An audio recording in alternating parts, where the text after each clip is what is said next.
삶의 의미란 무엇일까? 보람된 삶이란 어떤 모습일까? KBTV가 개국기념 특집 시리즈로 제작하는 영상 다큐 아메리칸 드림 10선의 첫 해 주인공 김기철은 이 같은 질문에 명쾌한 답을 들려주고 있다. 그는 한인 사회를 위해 봉사하면서 삶의 의미를 찾았다고 말한다. 그는 인류의 봉사, 그것은 인생의 가장 아름다운 사업이라고 믿고 있다. 올해로 이민생활 36년째. 이 세월 동안 김기철은 브루클린 한인회장, 뉴욕 청년회의소 회장, 뉴욕 한인회장, 민주평통 뉴욕협의회장, 민주평통 미주의장 등을 역임했다. 일생 동안 그가 맡았던 크고 작은 사회봉사단체 직책은 무려 30여 개. 가히 기네스북에 오를 기록이다. 그는 자기 호주머니를 털며 한인의 권익 신장을 위해 불우한 이웃을 돕기 위해 뛰었다. 경제적, 정신적으로 힘든 이민 생활을 하면서 어떻게 헌신적인 봉사활동이 가능했던 것일까? 그 지칠 줄 모르는 도전 정신은 어디에서 비롯된 것일까? 인류의 봉사가 인생의 가장 아름다운 사업이다. 정말 그거 마음에 와 닿았습니다. 그래서 저는 이 단체 생활을 하면서 어디서 간혹 제가 말할 기회가 있으면 그런 얘기를 합니다. 봉사에는 대가가 없다고도 한다. 대가를 바라지 말라고 한다. 그러나 봉사에도 대가가 있다. 단 하나, 보람이라는 것이다. 다른 대가를 바라지 말고 보람으로 대가를 바라라. 그 보람을 많이 그 대가를 받으려거든 더 많은 희생을 해라. 그러면 더 많은 보람을 얻을 수 있다. 김기철은 1952년 충북 충주에서 이남 사녀의 막내로 태어났다. 충북 중원군에서 농사를 지으신 부친은 유학자로서 존경을 받았다. 71년 충주 고등학교를 졸업한 후 대학 진학을 포기하고 비즈니스에 뛰어들었다. 지식은 돈을 지배할 수 없으나 돈은 지식을 지배할 수가 있다는 야심찬 소신으로 건축 자재 판매업에 도전했다. 그런 그가 미국 이민을 선택한 이유는 무엇일까? 제가 이민 오게 된 거는 여기 셋째 누님이 먼저 와 계셨어요. 제가 6남매인데 그 당시에 저는 서울에서 한국에서 서울에서 건축 자재업에 종사하고 있었습니다. 그래서 누군가는 한 사람이 서울을 지켜야 되는 거 아니냐 해서 제가 남아 있었어요. 그런데 그 80년대에 그때는 선 건축 후 허가제라는 게 있었습니다. 이 전국체전을 열리는 도시면은 선 건축 후 허가제가 있습니다. 짜투리탕이나 허가가 안 나오는 땅에도 무조건 건물을 지을 수가 있었어요. 그리고 건축이 완공된 다음에 허가를 받는 제도입니다. 그러다 보니까 건축 붐이 일어나요. 그래서 건축 자재를 하다 보니까 거기에다가 많이 납품을 했는데 부도를 맞았어요. 그래서 살 길이 막막해졌습니다. 너무 많은 금액을 맞았기 때문에. 그래서 나도 이민을 가야 되겠다 하는 마음으로 사실은 한국에서 큰 뜻을 품고 온 것이 아니고 사실은 한국에서 사업에 실패하고 미국으로 왔습니다. 그래서 새 삶을 여기서 살게 된 것이죠. 김기철의 이민행 비행기 값을 대준 셋째 누님은 롱아일랜드 남쪽 바닷가 타운 슐렛에 살고 있었다.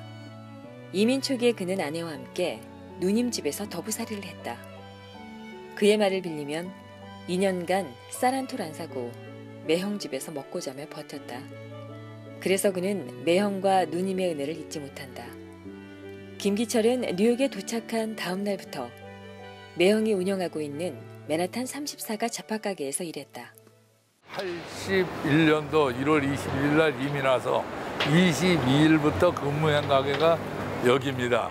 그 당시에 이 가게가 이렇게 크지 않았고 이 반으로 나눠져 있었어요. 그래 한쪽에 구두라는 선물 가게, 즉 잡화 가게가 매형님이 하고 계셨는데 여기에서 밖에 이렇게 좀 내놓고 그거를 지키는 왓치맨을 했어요. 그런데 이 거리가 지금도 사람이 많지만 정말 출퇴근 시간에는 미어 터지게 갑니다. 바로 옆에가 그 펜스테이션이고 출퇴근하는 분들이 정말 많아요. 그러면 그때 여기다 내놓은 물건 지나가면서 하나 이제 들고 가도 도저히 누가 가져갔는지 딱 들으면은 그 근육 속에 섞이기 때문에 할 수가 없었어요. 그래갖고 여기서 참 그 했는데 여가 34가가 이 거리가 그 양방 통행이 돼갖고 좀 넓잖아요. 그래서 이스트 리버하고 웨스트 리버에서 부는 바람이 교차를 해서 정말 추운 곳입니다. 그래서 저 앞에 저 시계를 보면서 왜 시간이 그렇게 안 가는지 하면서 울려고 내가 왔나 웃으려고 뭐 하러 여기 왔나 하면서 그 노래 참 많이 불렀어요. 이러면서 여기 참 정말 힘들게 그래서 제가 1년 동안 딱 1년 근무했습니다. 1년 근무하고 이제 브루클린에 가서 가게를 오픈하게 되죠. 김기철은 2년간 생활비 한 푼 안 보태고 누님 집에서 비볐다. 그리고 아내와 함께 독하게 돈을 모았다. 1년간 모은 돈은 11,600달러 정도. 다음 해인 82년 이 돈을 종잣돈으로 브루클린 지역에서 잡화 장사를 시작했다. 장갑, 모자, 액세서리 등을 취급하는 가게의 이름은 럭키 스토어. 그럼 이거가 제가 미국 와서 1년 만에 냈던 가게입니다. 여가 그때는 잡화 가게였어요. 잡화 가게를 여기서 하고 지금은 옷가게로 변했는데 여기서 몇 년 하다가 이 옆에 가게를 했는데 그 당시에는 여기 사람이 살다 다 나가고 나서 한 달에 8번이나 저 뒤에를 뚫고 저 4층 꼭대기에서 또 뚫고 내려오고 막 그런 일이 있었어요. 그래 이 가게 되고 그 다음에 이것도 인수하고 그 다음에 한 가게 건네서 저것도 제가 하던 가게예요. 이렇게 3개를 내가 나란히 가게를 내가 했었어요. 그리고 한국 분들이 이 앞에서 꽃가게도 하고 또 튀김 가게도 하고 저쪽에 옷가게도 하고 정말 여기서 죽을 고비도 많이 남겼습니다. 사람들이 이 지붕이 연결돼 있어갖고 그 지붕으로 다니면서 페인트병 이런 걸 갖다가 막 던지고 이래갖고 여서 막 사고도 나고 그랬던데요. 여가 정말 그래도 여기서 그렇게 했기 때문에 강하게 흑인들하고 같이 어울려서 제가 한 16년 여서 가게를 했어요. 그러면서 저 미국에 진짜 털을 잡았던 것 같아요. 오 마이 갓. 그래서 25 years ago, this I doing business here. Yeah? Yeah, You? yeah. What do you This and next store, this one, Lucky store. used to be Lucky? Lucky. Yeah?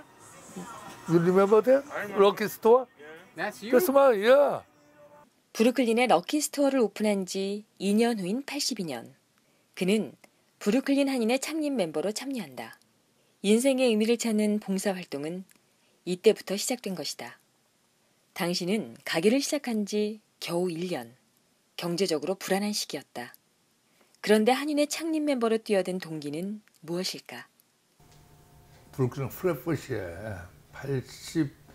82년도 11월 달에 오픈을 했는데 정말 99% 흑인이었는데 그 당시에는 정말 범죄가 많았어요. 뭐 이거 물건 집어가는 거는 뭐 하루에도 몇 번씩 다반사로 일어났습니다. 그래서 그걸 하려면 그들과 강하게 대처를 안 할 수가 없었어요. 싸우고 했는데 그러다 보니까 그 마찰이 흑인하고 많이 일어나요. 그 물건을 뺐다 오면 싸움이 되고 그 신체적인 접촉이 있다 막 주위에 있다 흑인들이 한꺼번에 또 힘을 합쳐서 막 이래 하고 이러다 저도 거기서 뭐 저 병에 얻어맞아 귀도 찢어지고 뭐 하는 그런 일이 많았습니다. 그러다 보니까 거기에 그 한인들이 열 몇 분이 있었어요. 그런데 여기 거기서 장사를 제일 먼저 시작하신 이강흥 씨라고 계셨어요.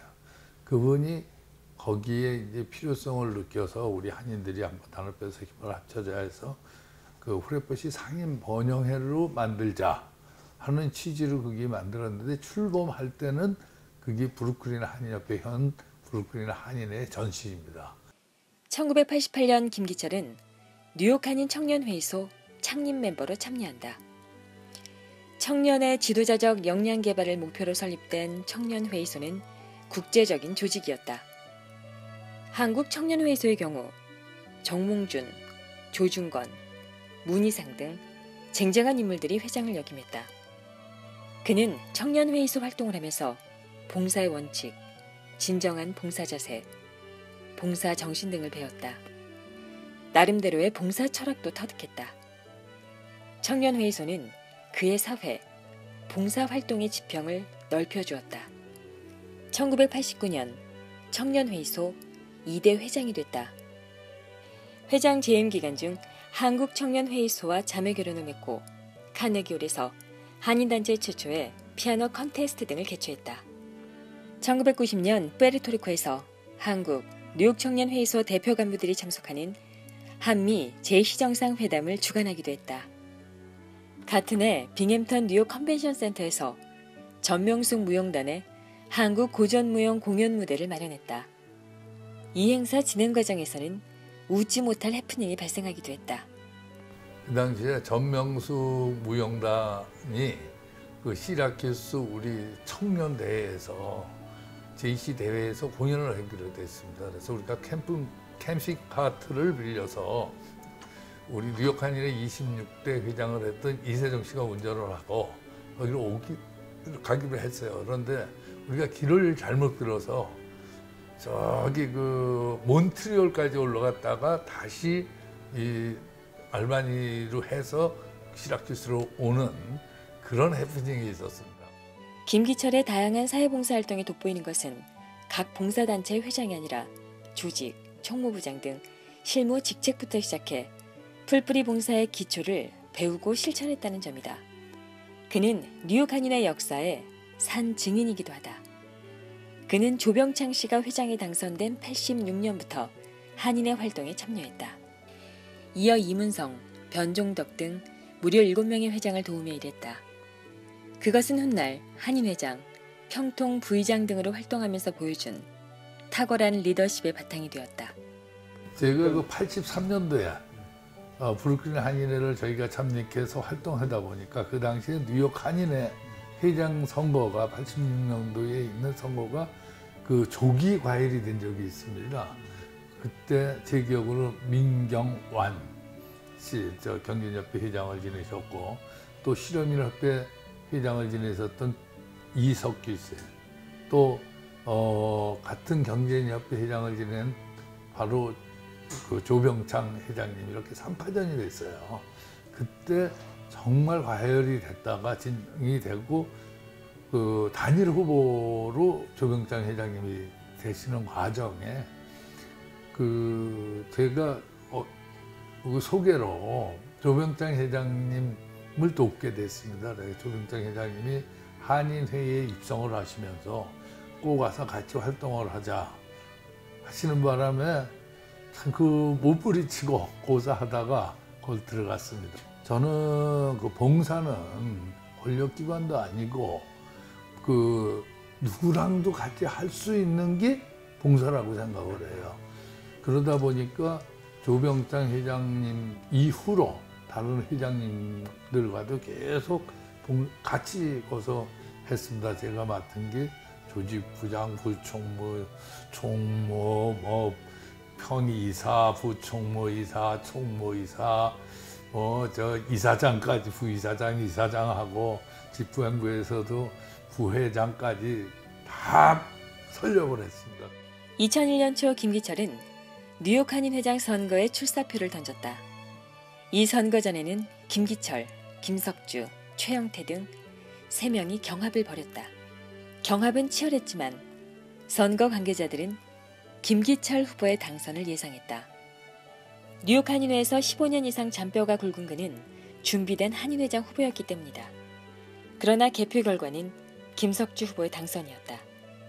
예상을 뒤엎는 선거 참패는 그에게 큰 충격과 함께 자기 성찰의 기회를 안겨주었다.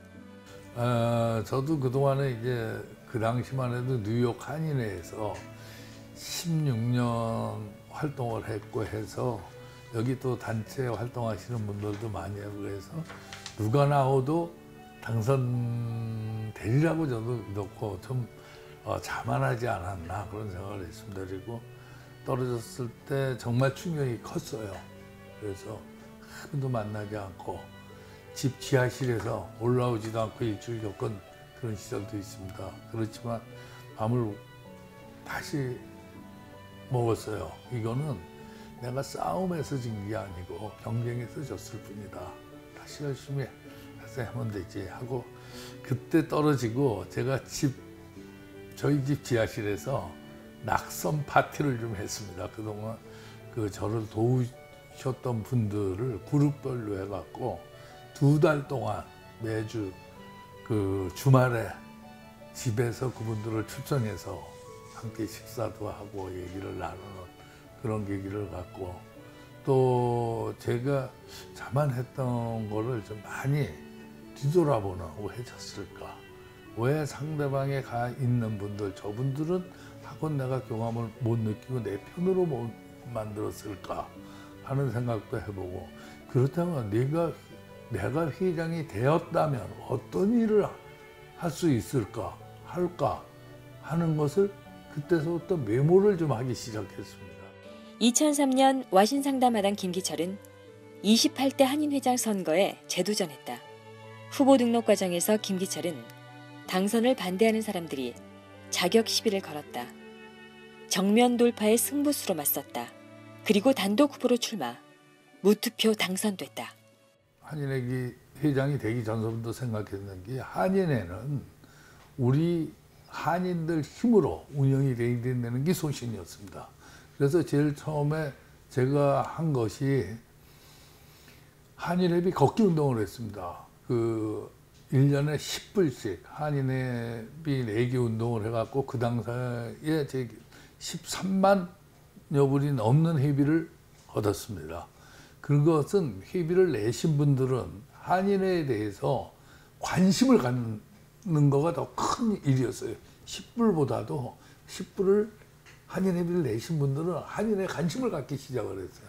그거에 저는 굉장히 그때 호응도 좋았고 정말 그거에 대해서 긍정적으로 생각하고 또 하나는 동포 사회가 발전되려면 정치력이 커져야 됩니다. 그래서 그 당시에 정치력 신장 운동을 시작했습니다. 그래서 우리 뉴욕 한인에서 직접 그걸 하는 것이 아니고 여기에서 유권자 등록을 해놓은 권익신장위원회도 있고 이런 데를 같이 유나이트 하는 그런 작업을 했습니다. 그래서 힘을 합쳐서 뉴욕 한인회에서 오가나이즈를 하고 해서 함께하는 그런 걸 해서 그때 아마 지금도 유권자센터나 권익신장위원회 또 시민참여센터 이런데 제가 재임시가 투표율이 가장 높였다고 늘 얘기를 합니다. 아직도 정말 그런 거는 내가 하겠다는 게 아니라 그런 운동을 하고 계시는 분들이 더 잘할 수 있도록 힘을 보태주는 그런 일을 했습니다. 제가 보니까 우리 재외 동포들이 한국에서 보는 시각이 긍정적인 것보다는 부정적인 게 너무 부각되고 있었어요. 그래서 재외 동포 바로 알리기 캠페인을 벌였습니다. 한국에 와서도 참 여기저기 언론사도 다니고 국회도 가 정치인들도 만나고 사회단체도 만나고 해가면서 그 캠페인을 불렀어요. 물론 지금에 와서 많이 그게 높아졌긴 했어도 아직도 저는 부족하다고 생각합니다. 여기 오신 정치인들 여기 유력 인사들 오시면은 동포사회 가서 뭐라고 좋은 얘기는 하는데 돌아가서 정말 한국에 가서 대중 앞에서 재외 동포들의 우리의 정말 중요한 자산입니다 하고 긍정적으로 얘기해 주시는 분들은 아직 저는 꼬지려면은 이름 숫자가 생각나지 않습니다. 1912년이니까 65주년을 했는데 제가 했을 적에도 50년이 된 뉴욕 한인회에 뉴욕 한인의 매뉴얼이 없었어요. 그냥 구전으로 내려오는 그런 것뿐이 없었습니다. 그러다 보니까 3.1절 만일에 행사를 한다. 그러면 3.1절 행사는 적어도 2월 달에 2월 초, 1월 말에 준비가 돼 있어야 됩니다. 왜? 초청도 보내야 되고 뭐 하고 그런 매뉴얼이 없어요. 그러면 넘어가 막 급하게 해야 되고 그래서 제때 사실 그 뉴욕 한인의 규범집을 하나 만들어 놓고 왔습니다. 김기철이 한인회장 임기를 마친 것은 2005년 4월. 이후 6년간 개인 사업을 키우며 시간을 보냈다. 이 시기에 그는 조용한 삶을 원했지만 한국에서 정권이 바뀔 때마다 유력한 민주평통 뉴욕협의 회장 후보로 거론됐다. 하지만 관심을 기울이지 않았다. 그는 평통 무용론자였기 때문이었다. 그런 김기철이 2011년 11월 민주평통 뉴욕협의 회장으로 선임됐다. 그는 왜 소신을 굽힌 것일까? 그런데 제가 한인 회장이 이제 임기를 마치고 나니까 그 해서부터 자꾸 그 평통 뉴욕 협의회 회장에 거론이 되는 거예요. 자꾸 언론에 나오고 이래도 저는 뭐 굳이 서열을 따지라면 뉴욕 동포사에서 서열 1위는 뭐라 그래도 그 뉴욕 한인회장, 그 다음이 뉴욕 평통회장을 칩니다. 근데 제가 뉴욕 한인회장을 한 사람은 딴 사람은 어떻게 생각할지 몰라도 그 나름대로의 자긍심을 갖고 있습니다. 그런데 뉴욕 한인회장까지 한 사람이 무슨 평통회장을 하냐 하고 사실 고사 아닌 고사도 했고 그런 걸 생각을 안 했어요. 그런데 그 2003년도인가 2011년도인가 제가 협의회장을 만난 그 해에 또 그런 기사가 났습니다. 새벽 기도를 갔다 오는 집사람이 신문을 집어 갖고 와서 하는 소리가 요번에도 평통협의회장이 안 되면 뉴욕에서 창피해서 어떻게 살아? 그런 얘기를 하는 거예요. 그래서 누가 평통회장 그거 한다랬나? 무슨 소리야? 그랬더니 또 났어? 이러면서 그 신문 기사를 보여주는 거예요. 그래 그때 그렇게 와이프한테는 얘기하고 가만히 생각하니까 와이프 입에서 저런 얘기가 나올 땐 동포들은 어떻게 생각할까? 이런 기사를 보신 분들은.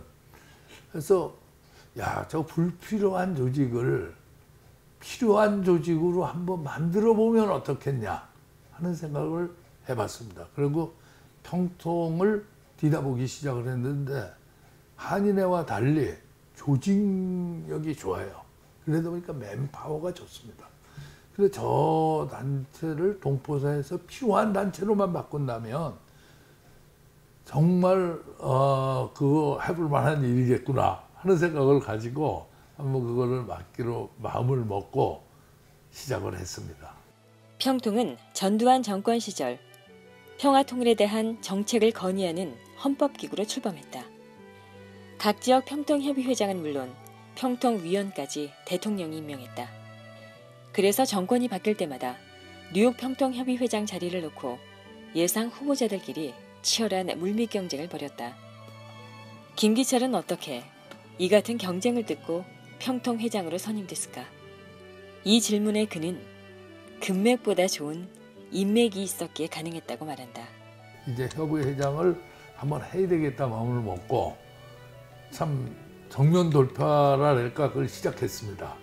제가 사무처장도 가서 개인적으로 만나고 그 당시에 수석부의장님이 이기택 수석부의장님을 그 지인들을 통해서 다리를 놔달라서 만났습니다. 만나서 남은 뭐 큰 노업이 한 것 같은데 저에 대한 소개를 했습니다. 그래서 요즘도 내가 누구한테 소개할 때 저를 알려거든 구글에 들어가서 뉴욕 김기철 치면 저에 대한 히스토리가 나옵니다. 그냥 제 입으로 얘기했는데 얘기를 하십시오. 그런 말씀을 드렸어요. 그랬더니 그 수석부의장님을 만났는데 그분 나름대로의 협의회장 자격 요건을 가지고 계시더라고요. 그런데 그 당시에 제가 한인회장 할 때 기사철이 두 권이 있었어요. 그거를 이제 카피를 해갖고 마침 나갔습니다. 그걸 보이더라고요. 저에 대한 거 지난 한인 회장 때 제가 어떻게 활동한 거가 부정적인 거, 긍정적인 모든 신문 기사철이 여기 있습니다. 한번 보고 판단하십시오 하고 전해드리고 왔습니다. 그런 식으로 정면 돌파도 했고, 또 저는 그 남한테 이런 얘기를 합니다. 금맥보다 더 좋은 게 인맥이다. 근데 저는 어떻게 하다 보니까 한국에 또 뉴욕 이론에도 그렇지만 좋은 분들과 인맥이 좀 있습니다. 그래서 그 당시에 그 인맥을 좀 동원을 했습니다. 제가 이거 맡아야 되겠으면 좀 도와주십시오. 좀 관심 가져주십시오. 하는 얘기를 했더니 그분들이 또 이렇게 어떻게 그 좋은 말씀 해주시고 해서 뉴욕 협의 회장이 됐습니다. 김대중 정부 시절 한 평통 간부는 미국을 방문한 DJ를 맞이하면서 깜짝 쇼를 연출했다. DJ가 공합 대합실의 모습을 드러내자 바닥에 무릎을 꿇고 넙죽넙죽 큰 절을 올렸다. 그의 과잉 충성심은 한동안 한인들의 입방아에 올랐다. 평통은 한때 집권 세력을 옹호하는 거수기 역할을 하기도 했다. 그래서 일부 동포들이 평통을 보는 시선은 곱지 않았다.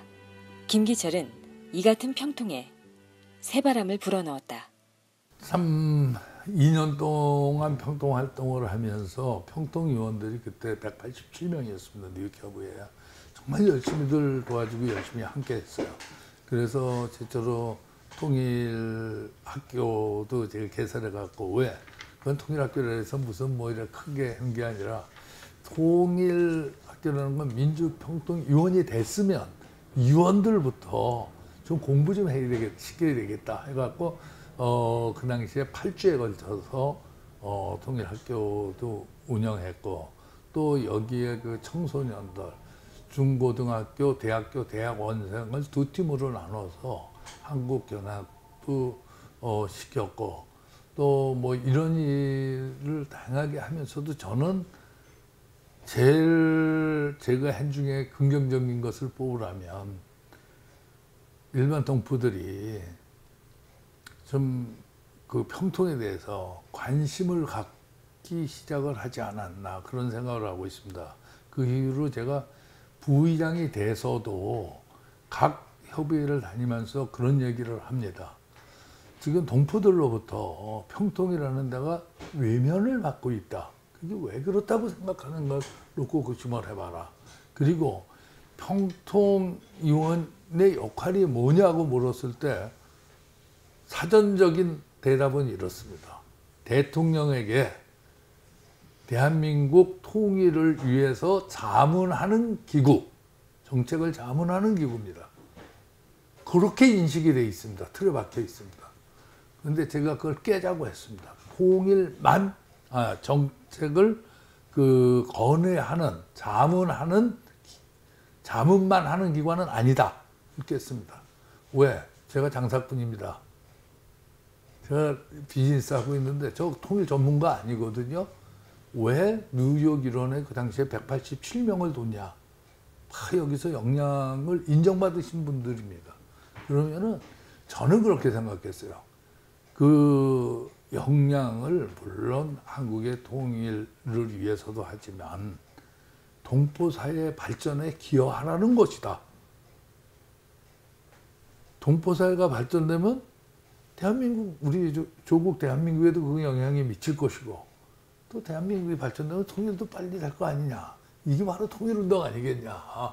그런 의미를 했습니다. 그래서 아까도 말했다시피 그 평통이 조직력이 있고 이렇다 보니까 뉴욕 한인회와 무슨 경쟁이랄까, 헤게모니 싸움을 하는 그런 모습으로 보여지는 게 왕왕 있어 왔어요. 타 지역에도 마찬가지입니다. 그래서 제가 부의장 4년을 하면서 항상 그런 얘기를 해요. 동포사의 구심점이 되려고 그러지 마라. 평통은 구심점을 만들어주는 단체가 되라. 구심점은 그 지역의 한인회가 돼야 된다. 일원화가 돼야 된다. 하는 데고, 평통은 거기에 힘을 보태주는 역할을 하자 하는 것을 줄기차게 얘기하고 다녔습니다. 민주평통 뉴욕협의 회장의 임기를 마친 2013년 7월, 김기철은 제16기 민주평통 미주 부의장에 선임된다. 평통 조직상 의장인 대통령과 수석 부의장에 이어 서열 3위에 해당하는 자리에 오른 것이다. 뉴욕에서 미주 부의장이 배출된 것은 지난 2005년 조병창 전 뉴욕 한인 회장에 이어 8년 만에 처음이었다. 그로부터 2년 후인 2005년 7월, 그는 미주 부의장에 재선임됐다. 만 4년간 북미주를 누비며 평통을 이끈 것이다. 요즘에 어떻게 한미 관계를 보면 말입니다. 6.25 때 우리나라를 지켜준 나라가 뭐 16개국에서 와서 도와주고 했지만 주된 곳은 어디예요? 미국이잖아요. 근데 미국의 고마움 이런 거는 잘 몰라요. 그래서 우리 그 평통 행사 때는 꼭 서울에서 누가 오시면 여기 참전 용사비를 꼭 헌화를 하도록 그런 거 이런 적은 거를 뉴욕에서 시작한 뿐만이 아니고 제가 미주 부의장을 맡으면서 전 미주에서부터 그걸 하기 시작을 했습니다. 그리고 그 종교단체에서 우리 그 3월 첫 번째 주일을 통일 염원의 날로 우리가 정해서 그날은 뭐 특별한 행사를 하는 게 아닙니다. 각 종교계가 기독교는 예배, 그 천주교는 미사, 또 불교는 법회 이거를 할 때 그날은 대한민국 통일을 관해서 좀 해주십시오 하는 부탁을 드려갖고 그게 뉴욕에서 사실 제 협의회장 때 시작을 해서 미주 부의장이 되면서 우리 전체 미주 회의에서 그거를 그 운영회의에 올렸습니다. 운영회의는 회장들로 구성이 되어 있는데 20명의 회장, 제 간사에 22명, 거기서 만장일치로 채택이 돼서 4년 동안 해왔습니다. 그거를. 저는 그래요. 어느 회장님이 저한테 그러더라고요. 우리 평통이 그동안 30년이 넘는 역사를 가졌는데 동맥경화증에 걸려 있었는데 그게 뚫려서 이제는 혈액순환이 잘 되고 있다. 그 소리가 와서 감에 닿았습니다. 20개 지역이 지금 소통이 참 잘 되고 있습니다. 우리가 그 운영회의를 3개월에 한 번씩 3박 4일 동안 제가 소집을 합니다. 자비 부담입니다. 그럼에도 불구하고 항상 90% 넘는 분들이 참석을 해주고 계세요. 그거는 그만치 그 회의에 관심이 있었다는 거예요. 그리고 그 소통이 되고 있다는 증거라고는 생각합니다. 김기철이 하숙을 하며 충주 고등학교를 다니던 시절 하숙집 맞은편 집에 꼬마 초등생 정영숙이 살고 있었다. 이 꼬마는 김기철에게 공부를 배웠다. 그로부터 몇 년 후 정영숙은 아름다운 숙녀가 되어 나타났다. 둘은 사랑에 빠졌고 1981년 11월 9일 결혼에 골인했다. 그리고 결혼 이틀 후인 11월 21일 미국 이민행 보따리를 쌌다. 뉴욕에서 동고동락한 지 36년. 슬아에 미연, 미나 등 두 딸을 두고 있다. 두 딸 중 장녀는 출가해 행복한 가정을 꾸리고 있다. 독실한 기독교 신자인 부인은 매일 아침 교회에 나가 새벽 기도를 하며 가정의 평화를 기원한다. 기도를 마치고 귀가하면 꼬박꼬박 아침을 지어 남편에게 바친다. 김기철은 아내 정성이 깃든 밥심 때문에 산다고 자랑했다. 제가 집사람을 만난 거는 고등학교 때였습니다. 집사람이 초등학교 때. 근데 지금까지 살아오면서 변함없이 참 해준 것 같아요. 뭐 부부가 살면서 쌈도 많이 하고 하지만 그래도 아침밥을 아직도 미국 온 지 35년이 넘었지만 한국식으로 국하고 밥을 얻어먹고 삽니다. 그래서 아마 어디 인터뷰에서 제가 밥심으로 이래 사는 것 같다 그러는데 그거는 지극한 사랑의 힘이 아니면 불가능한 거라고 저는 생각하고 정말 감사하고 있고 또 제가 이렇게 나가서 밖에서 활동을 하는데도 불구하고 항상 옆에서 가정 또 그 사업 이런 거를 제가 못 보는 구석을 대신 지켜주고 있어서 항상 고맙게 생각하고 있습니다.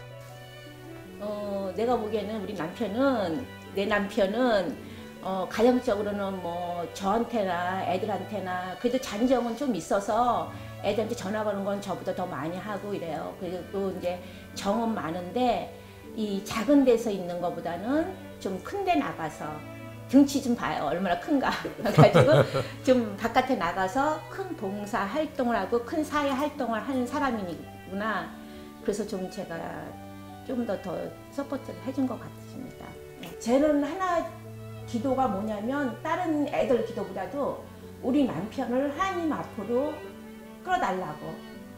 그래서 하나님이 원하시는 사람으로 써달라는 게 제 기도였었어요. 이게 맨날 이 사람 기도만 하면 눈물이 나왔었어요. 그래서 굉장히 울었는데 제가 다른 거는 다 그걸 반대를 하면서도 한인회장 나갔을 때 그때 제가 또 한 번 떨어졌었는데 그때 제가 가면서 아 이건 아니구나 해가지고 제가 그때 몸소 프러싱해서 거의 2달 동안 살았어요. 제가 한인회장 회송 갈 때요. 그러면서 그때는 정말 이 사람이 원하는 게 뭔가 한인회장 그때 이 사람 성격도 많이 알았어요. 왜냐면요 이 밑에서는 이 사람이 안 되는 거를 갖다가 많이 말을 해주는데 이 사람한테 얘기를 하면 이 사람은 그걸 고지를 안 듣더라고요. 자기가 이길 걸 확신하더라고. 그리고 솔직히 말해서 지금 말하면 약간 거만했어요. 그때만 해도 굉장히 거만하더라고요. 제가 보기에는. 그래서 그때는 제가 진짜 열심히 하면서 했는데 한일회장 떨어졌잖아요.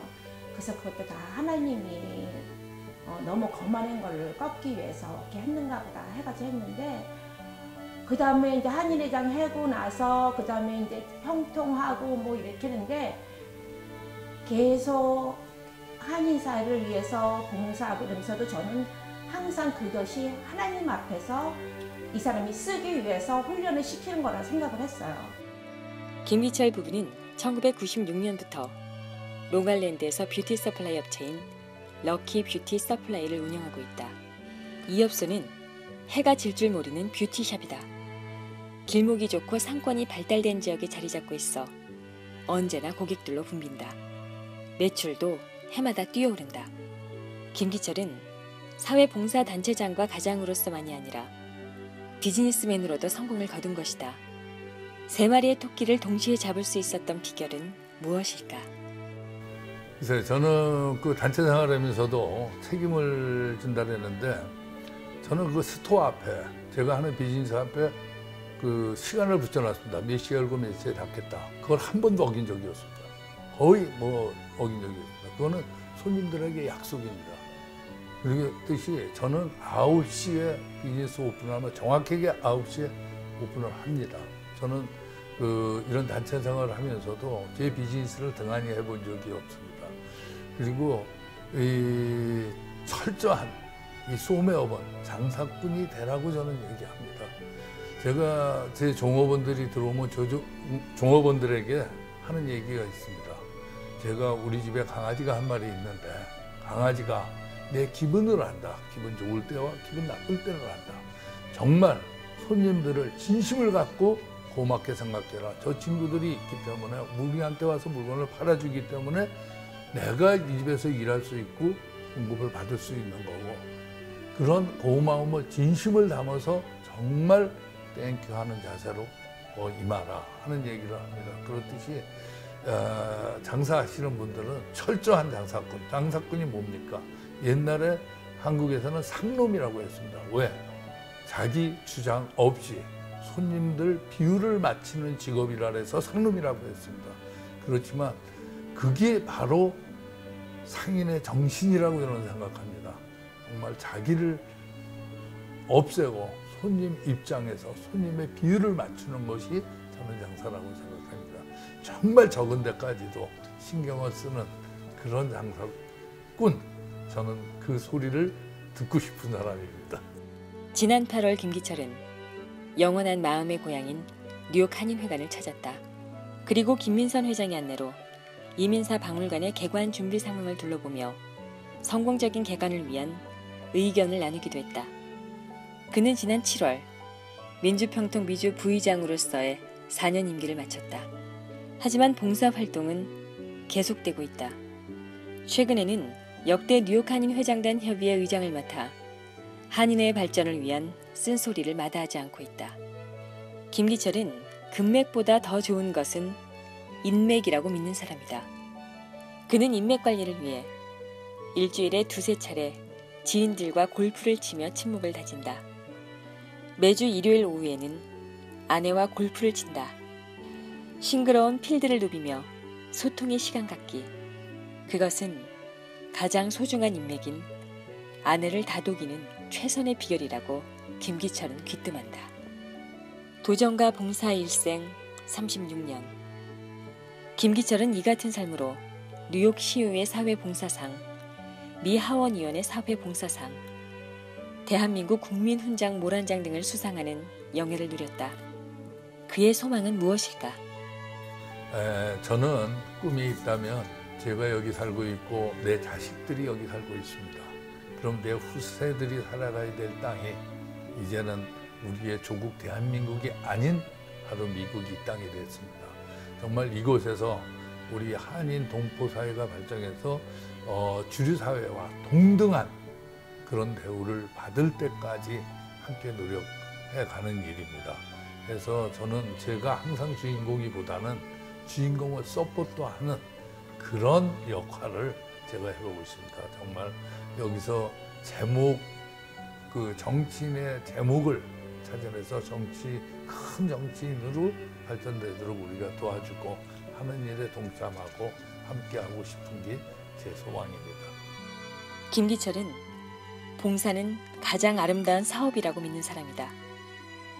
인생 후반기에 접어들었지만 그는 또 다른 아름다운 사업, 한인 정치인 꿈나무 육성을 구상하고 있다. 인생 산막의 무대에서 그는 어떤 연기를 펼칠 것인가? 그 무대를 지켜보자.